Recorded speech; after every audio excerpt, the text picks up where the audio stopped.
Hello students, good morning to all of you. जैसा कि आप देख सकते हैं, आज हम पढ़ेंगे पार्ट 23 और पार्ट 23 में हम पढ़ने जा रहे हैं अशांत अनावर्ती संख्या के बारे में। अशांत अनावर्ती संख्या के बारे में पढ़ने से पहले हम आपको बताएंगे जो हमने पिछले 9 एग्जाम्पल पढ़े हैं उनके बारे में थोड़ा हम आपको बता देते हैं।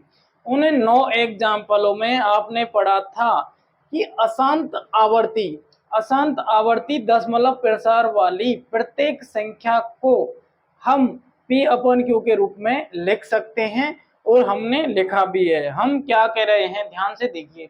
हम कह रहे हैं कि अशांत आवर्ती दशमलव प्रसार वाली वे संख्याएं जिनका दशमलव प्रसार अशांत आवर्ती हो, यानी अशांत हो और बार बार में आवर्त हो रहा हो। ऐसा यदि उन संख्याओं को प्रसार है तो उन्हें हम P अपन Q के रूप में लिख सकते हैं, जहां P और Q कौन होंगे, पूर्णांक होंगे और Q is not equal to 0। तो हम इसको यहाँ पर एक लाइन आपको लिख देते हैं ताकि आपको हमेशा के लिए याद रहे।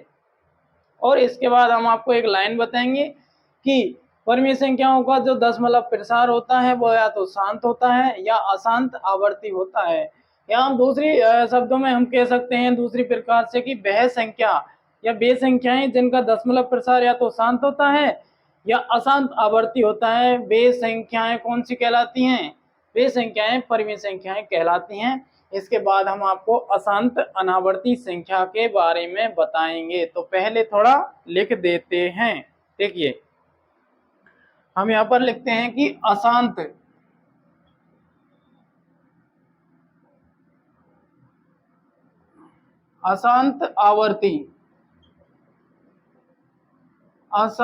आवर्ती दशमलव प्रसार, अर्थात जिन संख्याओं का दशमलव प्रसार डेसिमल एक्सपेंशन क्या हो, नॉन टर्मिनेटिंग रिपीटिंग हो। अशांत आवर्ती दशमलव प्रसार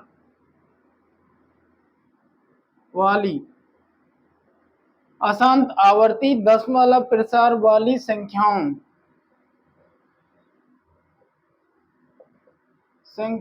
को P अपॉन Q के किसके रूप में लिखा जा सकता है?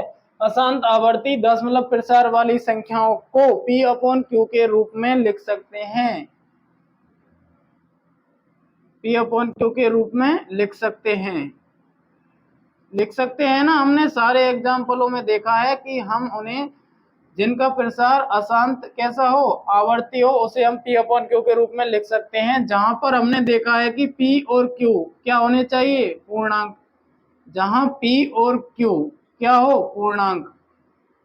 जहां P और Q पूर्णांक हों तथा Q is not equal to 0, Q is not equal to 0, ये वाली कंडीशन होनी चाहिए। इसके बाद हम देखते हैं, क्या देखते हैं कि प्रत्येक परिमेय संख्या का जो दशमलव प्रसार होता है या तो शांत हो जाएगा, यानी कि रुक जाएगा, भाग देने पर भागफल 0 आ जाएगा, या उसका दशमलव प्रसार कैसा होगा, अशांत होगा और बार बार रिपीटेशन होता रहेगा, जिसे कहते हैं नॉन टर्मिनेटिंग, यानी जिसका टर्मिनेट यानी सिरा ना हो लेकिन क्या हो, रिपीटेशन हो। तो देखते हैं हम कि प्रत्येक परिमेय संख्या का दशमलव प्रसार, हम कह सकते हैं कि प्रत्येक, ये इंपॉर्टेंट पॉइंट है, ये आपको लिख लेने हैं और याद कर लेने हैं। प्रत्येक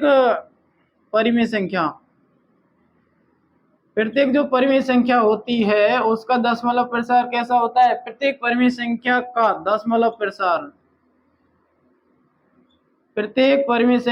दशमलव प्रसार या तो शांत होता है या कैसा होता है, या तो शांत होता है या फिर अशांत आवर्ती। या तो शांत होगा या कैसा होगा, अशांत आवर्ती, यानी कि या तो टर्मिनेट होगा या फिर होगा नॉन टर्मिनेटिंग रिपीटिंग। तो या फिर कैसा होगा, अशांत आवर्ती। और दूसरे तरीके से हम इसको कह सकते हैं, कि वह संख्या या वे संख्याएं,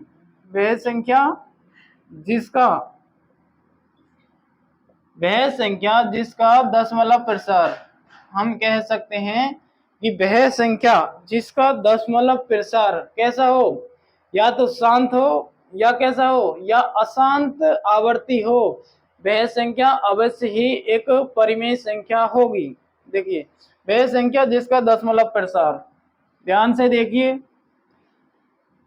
वह संख्या जिसका दशमलव प्रसार शांत हो, या तो शांत हो या कैसा हो, अशांत आवर्ती, या तो शांत हो या अशांत आवर्ती हो, अशांत आवर्ती, या तो शांत हो या अशांत आवर्ती हो, वह संख्या अवश्य परिमेय संख्या होगी। वह संख्या जिसका दशमलव प्रसार शांत हो या अशांत आवर्ती हो,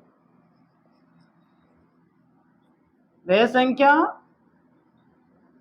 कैसी संख्या होगी, परिमेय संख्या होगी, परिमेय संख्या होगी। जैसे हमने आपको बताया कि अशांत आवर्ती दशमलव प्रसार क्या होता है और शांत जो प्रसार है वो क्या होता है। तो ध्यान से देखिए कि जैसा हमने आपको बताया था एक एग्जांपल में, कि हम अब एग्जांपल से देख के बताते हैं कि ये 7/8 है। जब हम 7 में इसका भाग देंगे 8 का, तो यहाँ पर 0 लगा देंगे, ये छोटा है, और यहाँ पर 0 लगा देंगे, यहाँ पे पॉइंट लगा दिया, और यहाँ आ जाएगा 8 और यहाँ आ जाएगा 64, फिर बचेगा 6, यहाँ हो जाएगा 7, यहाँ हो जाएगा 60 हो जाएगा, और 7 का भाग कितनी बार जाएगा, 56 आ जाएगा, यहाँ 40 हो जाएगा। तो इस तरह से ये कैसी संख्या हो गई, शांत। ये परिमेय संख्या है, तो इस परिमेय संख्या का दशमलव प्रसार क्या है, शांत है, क्योंकि यहाँ पर ये फिनिश हो चुका है। तो एक परिमेय संख्या का प्रसार या तो शांत होता है, ये परिमेय संख्या है, जैसे P/Q के रूप में लिखा गया है, जहाँ Q is not equal to 0, यानी Q 0 नहीं है। Q कितना है, 8 है। यदि 0 होता तो एक परिमेय संख्या नहीं होती। तो या तो एक परिमेय संख्या का दशमलव प्रसार शांत होता है, या फिर कैसा होगा, अशांत। जैसे हमने देखा एग्जाम्पल 1/3, इसमें हमने भाग दिया था किसमें, 1 में हमने भाग दिया था किसका, 3 का। तो हमने पॉइंट लगा के यहाँ 10 लगा दिया, 10 कर दिया, तो यहाँ 9 हो गया, 1 बचा। इसी प्रकार यहाँ आता जाएगा और शेषफल 1 हमेशा बचता जाएगा, ऐसे। तो ये कौन सी संख्या हो जाएगी, ये हो जाएगी, ये हो गई अपन की अशांत आवर्ती, क्योंकि ये अशांत है, शांत नहीं हो रहा, 3 3 3 आता जाएगा, और अशांत होने के साथ साथ कैसी है, आवर्ती है, यानी कि बार बार में यही संख्या आती जाएगी, जबकि यहाँ पर शांत है। तो हम कह सकते हैं कि अशांत आवर्ती दशमलव प्रसार वाली संख्याओं को P/Q के रूप में लिखा जा सकता है। ये अशांत आवर्ती दशमलव प्रसार वाली संख्या है, इसे किसके रूप में लिखा जा सकता है, P/Q के रूप में। और इसे हम ऐसे भी लिख सकते हैं 0.3 का बार। हम कह देंगे इस संख्या को आप P/Q के रूप में लिखिए, तो हमने ऐसा एग्जाम्पल में देखा था और हमने ऐसा ज्ञात किया था। तो आपको अच्छी तरह से मालूम हो गया है कि प्रत्येक परिमेय संख्या का दशमलव प्रसार या तो शांत होता है या फिर अशांत होता है, या तो शांत होता है या अशांत आवर्ती होता है। इसके अलावा उसका प्रसार किसी भी तरह का नहीं होगा, सिर्फ 2 ही तरह का होगा। एक परिमेय संख्या का दशमलव प्रसार या तो शांत हो जाएगा या अशांत आवर्ती होगा। और इसके बाद हम पढ़ेंगे तीसरे नंबर का, जो होता है अशांत अनावर्ती, यानी कि जो शांत भी नहीं होता और बार बार में रिपीट भी नहीं होता। जैसे अशांत होगा वो बार बार कुछ न कुछ आता जाएगा, जैसे 4 5 6 7 8, इसके बाद यही रिपीट नहीं होगा, दूसरा आएगा 9 10 11 15 20 50, जो भी है मतलब डिफरेंट तरीके से आता जाएगा। उसका मतलब होता है नॉन टर्मिनेटिंग नॉन रिपीटिंग, यानी ना तो टर्मिनेट होगा ना ही रिपीट होगा। उसे हम पढ़ेंगे पार्ट नंबर 24 में। यहाँ तक देखने के लिए थैंक्स, और वीडियो को लाइक कीजिए, चैनल को सब्सक्राइब कीजिए। Thanks for watching.